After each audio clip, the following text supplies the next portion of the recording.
छत्तीसगढ़ की देवेंद्र नगर पुलिस ने छत्तीसगढ़ क्रांति सेना के प्रदेश अध्यक्ष अमित बघेल को गिरफ्तार किया है।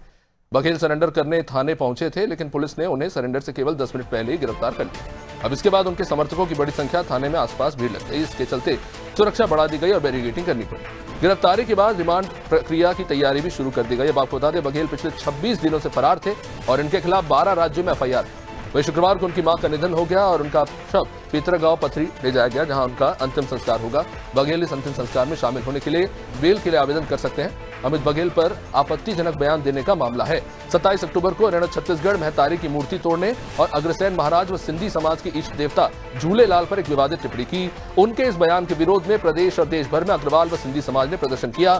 सुप्रीम कोर्ट ने 26 नवंबर को उनकी अग्रिम जमानत याचिका खारिज करते हुए चेताया था कि उन्हें अपनी भाषा पर नियंत्रण रखना होगा और एफआईआर की कानूनी प्रक्रिया का पालन करना होगा, सामना करना होगा। अदालत ने कहा था कि किसी भी राहत की संभावना नहीं है और कानून अपना काम करेगा।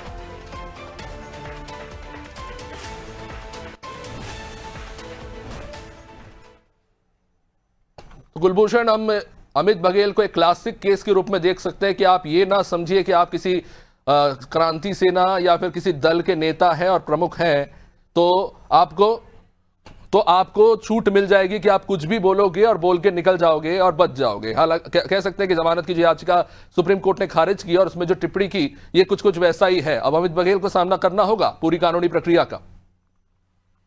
जी देखिए, बड़े हास्यास्पद बात इसमें ये भी है कि देखिए 26 दिनों से जो व्यक्ति फरार चल रहा है, जिसको सुप्रीम कोर्ट से फटकार मिली है और इतने बड़े आपत्तिजनक बयान को लेकर है, पूरे देश भर में उसके खिलाफ एफआईआर दर्ज हुआ है। अग्रवाल और सिंधी समाज ने भी इतना बड़ा क्या होते हैं एफआईआर उन पर दर्ज करवाया। दोनों ही धर्मों ने लोग ने वहां पर जो है वो वहां पर विरोध जताया, दोनों समाज के लोगों ने। साथ ही साथ कई राज्यों में राज्य बंद का भी यहाँ पर आह्वान किया गया था, जिला बंद का भी आह्वान किया गया था। उसके बाद अगर ये आरोपी आता है तो पुलिस उसे पकड़ती नहीं है, वो गाजे बाजे के साथ सरेंडर करने के लिए पहुंचता है अपने आप को और पूरे उसके नारेबाजी होती है, चारों तरफ उसकी नारेबाजी हो रही है। अमित बघेल जिंदाबाद के नारे लग रहे हैं वहां पर, शेर आया और इस तरह की तमाम चीजों के लिए वहां पर नारे लगा रहे हैं और उस नारों के साथ वो पुलिस स्टेशन पहुंचता है। और पुलिस स्टेशन के बाद, जबकि पुलिस को पता था, उसने 4 दिन पहले सूचना दी और वो भी अपने आप को सरेंडर कब कर रहा है, जब उनकी माताजी का देहांत होता है और उनको अग्नि देने के लिए उनको वहां पर मौजूद होना पड़ता है। तो देहांत होने के बाद वहां पर वो अपनी माताजी से मिलने जाने के लिए, उनसे मिलने के लिए, क्योंकि उसको वहां पर आना था, इस वजह से वो सरेंडर का वहां पे पूरा प्लानिंग करता है। सरेंडर की प्लानिंग करता है, 4-5 दिन पहले लेटर देता है कि मैं आमानाका या आमापारा से यहाँ से निकलूंगा, राजभवन जाऊंगा, वहां ज्ञापन सौंपूंगा, उसके बाद थाने आऊंगा, वहां पर अपने आप को सरेंडर करूंगा। पूरा एड्रेस पता सारी चीजें देने के बाद अगर पुलिस उसको उस जगह पर गिरफ्तार नहीं करती है, आमापारा में सैकड़ों की संख्या में समर्थकों को रोक दिया जाता है।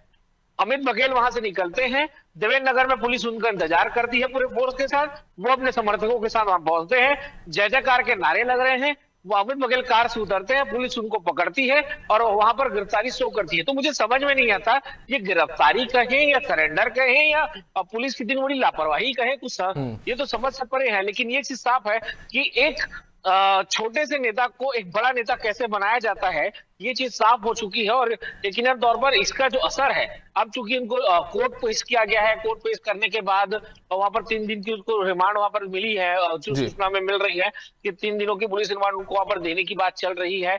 पहले वो अपने माता जी के पास वहां पर जाएंगे और उनके जो अंतिम क्रिया है वहां पर शामिल होंगे, उसके बाद उनको 3 दिन की रिमांड वहां पर दी जाती है।